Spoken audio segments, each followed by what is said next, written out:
Welcome to Card Corner. These are the cards. That's the corner. A little while ago, I went to a card show, picked these up. They were $1 a piece. Talked the guy down to three for $2. Let's check them out. I don't really know too much about wrestling. I have watched it a little bit, but I'd say my favorite wrestler is probably Andre the Giant. But we can see here on the front, you've got The Rock, who is a movie star. I actually like The Rock quite a bit. He's not like Arnold Schwarzenegger good, but I feel like he has a lot of like charisma and good timing. Here he is taking on Stone Cold Steve Austin. In his second WrestleMania match with Stone Cold Steve Austin, The Rock faced a lot of questions, namely whether he was siding with Mr. McMahon or not, but the Brahma Bull didn't let the rumors get to him as he walked into WrestleMania X7 ready to defend his WWE Championship. Just as they had done 2 years prior, Rock and Austin battled ferociously, with neither superstar leaving anything behind. Ultimately, for the second consecutive main event, it was Mr. McMahon who was the difference maker, helping Stone Cold defeat The Rock for the second time at WrestleMania.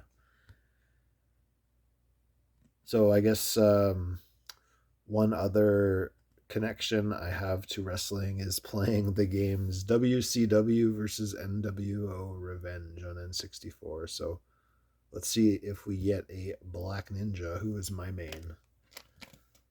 Probably not, but what can you do? Here we've got Cowboy Bob Orton. He was a 2005 WWE Hall of Fame inductee. Yeah, not going to read all that. Just want to show you some of the cards I got. Here is Aki Bono defeats Big Show in a sumo match.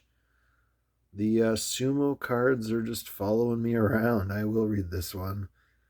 Aki Bono defeats Big Show in a sumo match.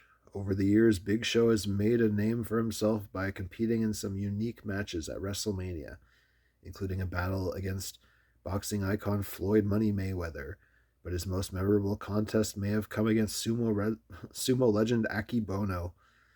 Show sported the traditional mawashi for the occasion. In the end, the show may have lost, but he cemented his unique spot in WWE history that night. It's too bad that you don't get a picture of him in the mawashi. Or a picture of Aki Bono, which I would much prefer. All right, here is Nikki Bella defeats AJ Lee for the Divas Championship. 2014. High Road to Success. Sister Bree serving as personal assistant. AJ for the contest. Just after the bell rang, Bree gave AJ a kiss, shocking the champion, giving Nikki the opening she needed to hit the rack attack and score the pin in a bizarre turn of events. So she distracted with a blown kiss and then used the rack attack. Very subtle WWE. All right, here we've got Daniel Bryan defeats Kane in an Extreme Rules match. The long-standing feud between former WWE Tag Team Champions Kane and Daniel Bryan that began before the days of Team Hell No.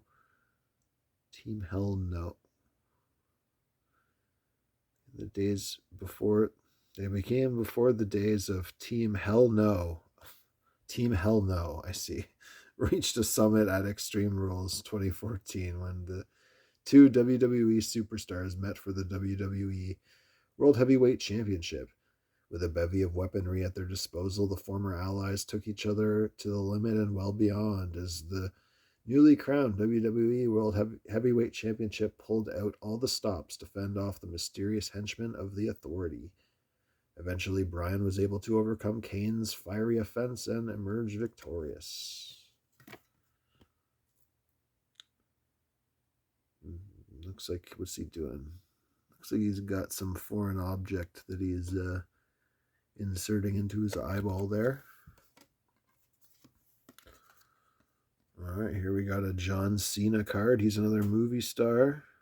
Defeats Rusev for the United States Championship. I'm not going to read that one either. All right, here is Michael Cole, the announcer.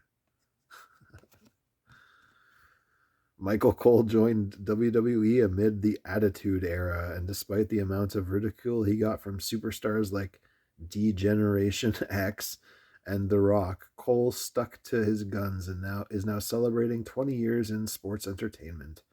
Cole originally handled interview responsibilities, but found his best fit in the broadcast booth. He has been the play-by-play voice for both Raw and SmackDown throughout his career, and has even competed from time to time, most noteworthy at WrestleMania 27 against then broadcast partner Jerry the King Lawler. Cole has also hosted weekly interviews on WWE.com since 2013. Maybe this is a good candidate to try and get signed. I don't know Michael Cole, though. Let me know in the comments if this guy is like someone that everyone who watches wrestling knows about. All right, here we've got Brie Bella gets a scooter.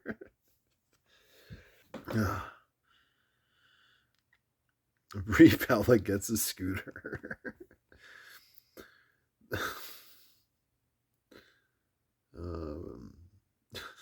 The friendship between Brie Bella and Renee Young has been seen throughout Total Divas, but it took on a different aspect during the 2016 season when Renee opened Brie's eyes to the possibility of purchasing a scooter. Whoa. This set off alarm bells for Nikki Bella, who voraciously voiced her opinion the purchase should not be made.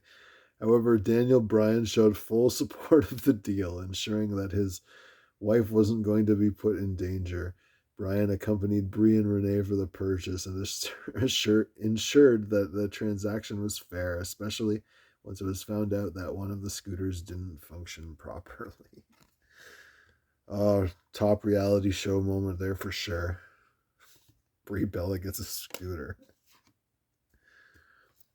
All right, here we got Roderick Strong. I don't know who that is, but that seems like a pretty good shot if you are a Roderick Strong fan. Roderick Strong shocked the sports entertainment landscape when he appeared in NXT amid the Dusty Rhodes Tag Team Classic, joining Austin Aries in the ring as a mystery tag team partner. Strong and Aries have long been friends and have worked often as a tandem, but there's no question that Strong's real calling is in singles competition. A former champion on the independent circuit, Strong has unheard of charisma and technical ability inside the ring and is bound to quickly rise to the top of the NXT roster. His ultimate goal, of course, is to reach the Raw or SmackDown Live roster, something he is sure to accomplish. Wait, so he's never been on Raw or SmackDown? Like, what is he doing? I don't know how it works. All right, and we've got Ric Flair, legend card. I sort of remember him. He would go woo in one of the old N64 games. The Nature Boy did it all in his sports entertainment career, winning more world championships than anyone else in history. It's no surprise, thus, that his daughter Charlotte came to him as she embarked on her WWE career, and several times Rick helped his offspring to victory. Imagine you were like a wrestler and your dad just came out and wrestled for you. Though Flair no longer stands at Charlotte's side, his presence is still found inside the ring, particularly when a superstar delivers a knife-edged chop, which causes the WWE Universe to shout, "Woo!" as a tribute to the kiss-stealing, wheeling, and dealing limousine riding, jet flying son of a gun.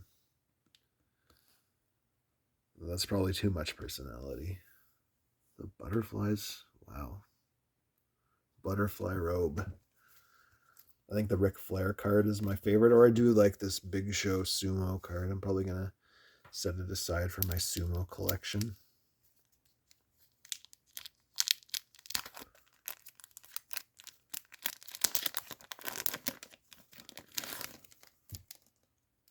All right, in the next pack, first up is Xavier Woods.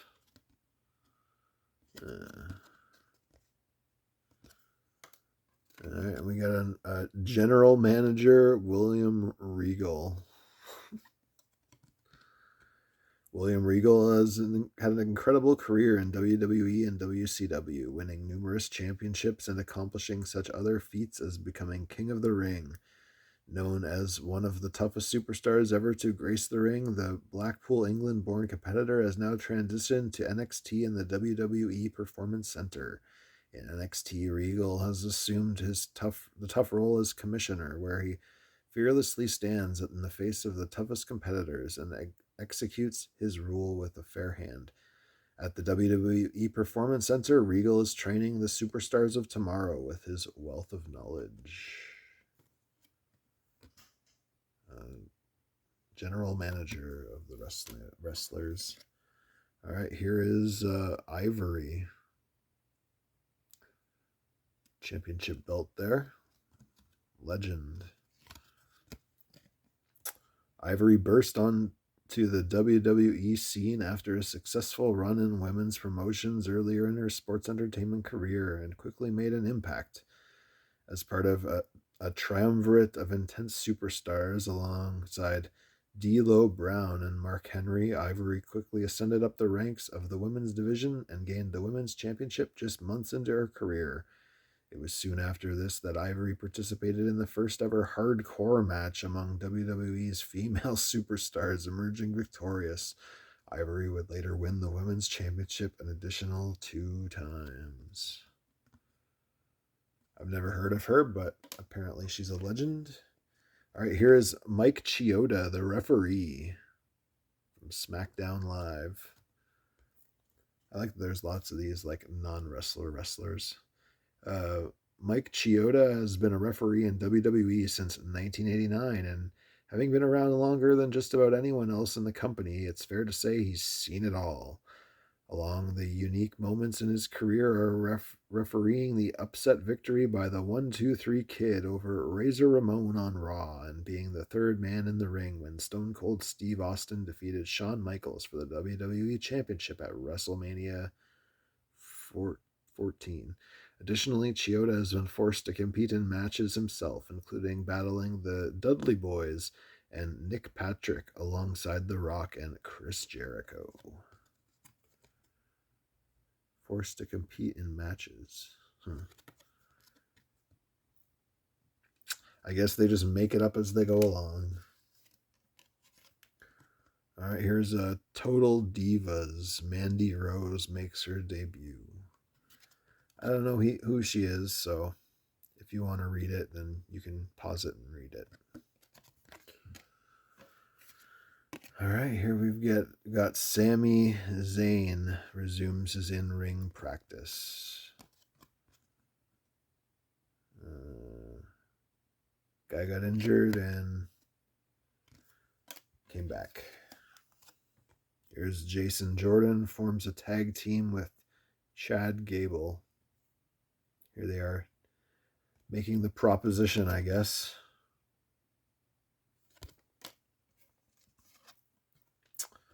All right, here we have Kane breaks the Royal Rumble elimination record. Gets the most eliminations. I think that's what that means.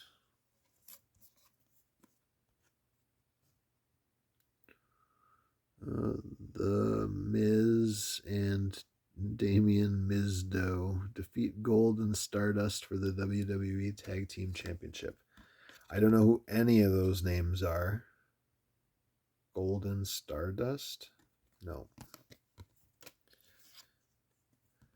And here is John Cena defeats the Big Show for the United States Championship.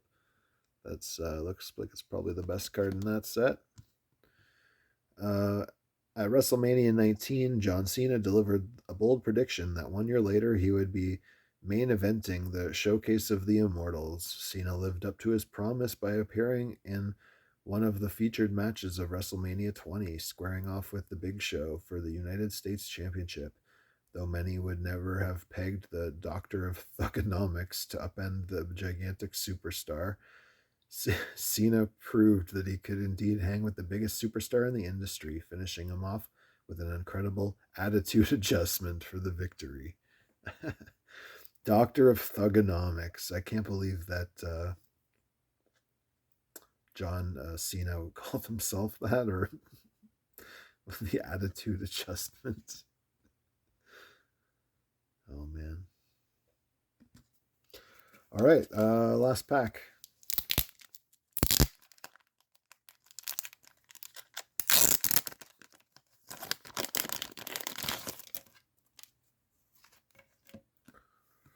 All right, this one's got a little dent in it, so I'm going to go ask for my money back.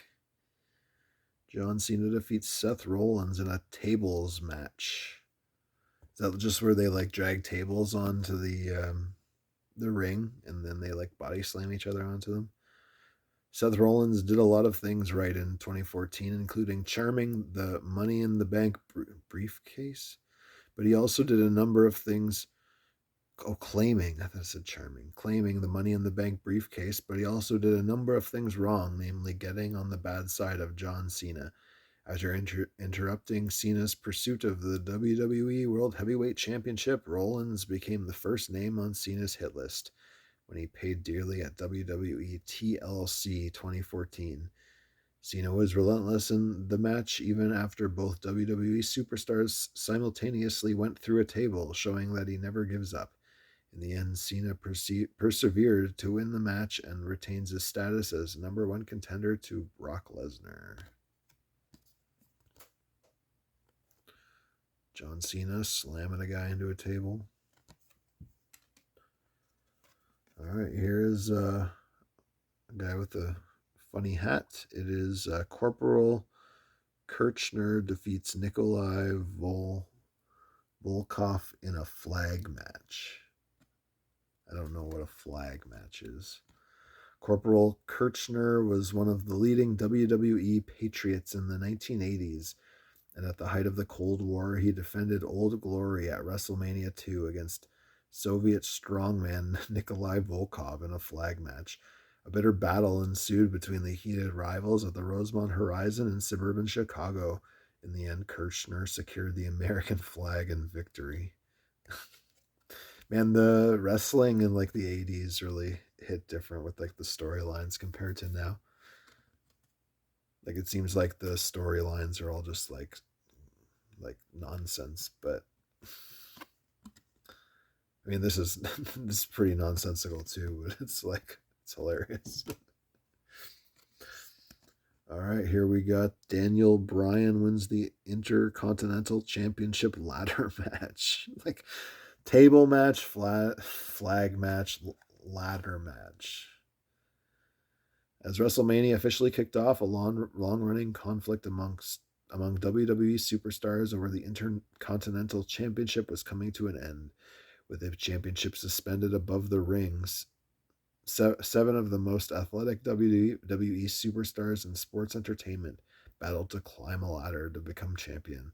At various times, it seemed that one WWE superstar or another was going to come out on top, but it was Daniel Bryan, after knocking Dolph Ziggler from the ladder, who claimed victory. Gonna pop him in the face there. So it's like a ladder in the ring, and then the belt is just suspended in the air. All right, here we've got Tito Santana, Hall of Fame member.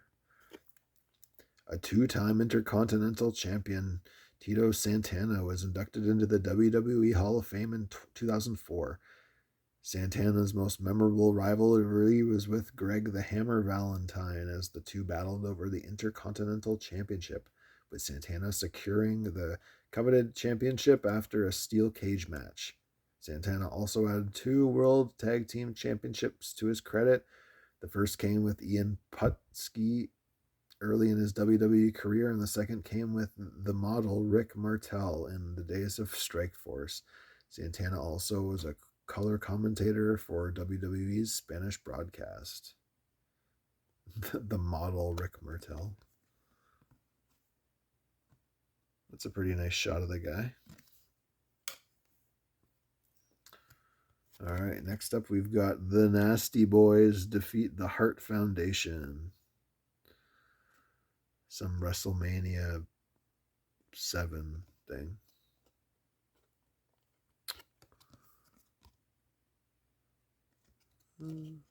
WrestleMania 7 featured a battle between two teams that were at one point or another led by the Mountain of the South, Jimmy Hart. Hart's former team, the Hart Foundation, squared off with his current tandem, the Nasty Boys, with the World Tag Team Championship on the line. At different times in the match, each team took the advantage, but the damage incurred by Bret Hitman Hart was too much, and his former manager distracted him. This gave the Nasty Boys the opportunity to use Jimmy Hart's helmet to beat Jim Neidhart and steal the victory. Yeah, some weird stuff. All right, we got The Authority fires Brad Maddox. I feel like that this would be an HR violation to do it in front of all the cameras in public like that. All right, here we've got Nikki Cross, superstar. She's pulling somebody's hair. The ref does not look that impressed, but he does not look like he's going to do anything to stop what is clearly an illegal move. All right, here we got another Big Show card. Here he is talking to, is that Stone Cold Steve Austin? Oh, it's the Big Show on the Stone Cold Steve Austin podcast card. When you're as large as Big Show, you can be intimidating to face in the ring, let alone talk to. Yet Stone Cold Steve Austin was fearless in interviewing the multi-time world champion. The two spoke about the environment in WCW and how he was unprepared for the pressure that came with becoming WCW champion at the start of his career, and how everything changed in the locker room with the arrival and immense popularity of the New World Order. Big Show also credited Triple H, Terry Taylor, and Undertaker for helping him in his early days, as well as Austin himself when he finally arrived in WWE. It is Big Show on the Stone Cold Steve Austin podcast. All right, here we've got another referee. This time it's Chad Patton. I'm guessing he's probably been forced to wrestle at one time or another.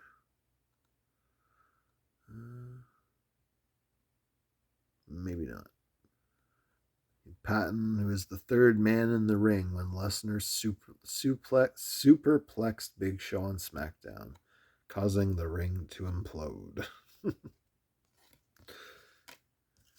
All right, just a couple more cards. We've got Shane Thorne, superstar, and first card. Is that a rookie? A rookie of Shane Thorne? Never heard of him.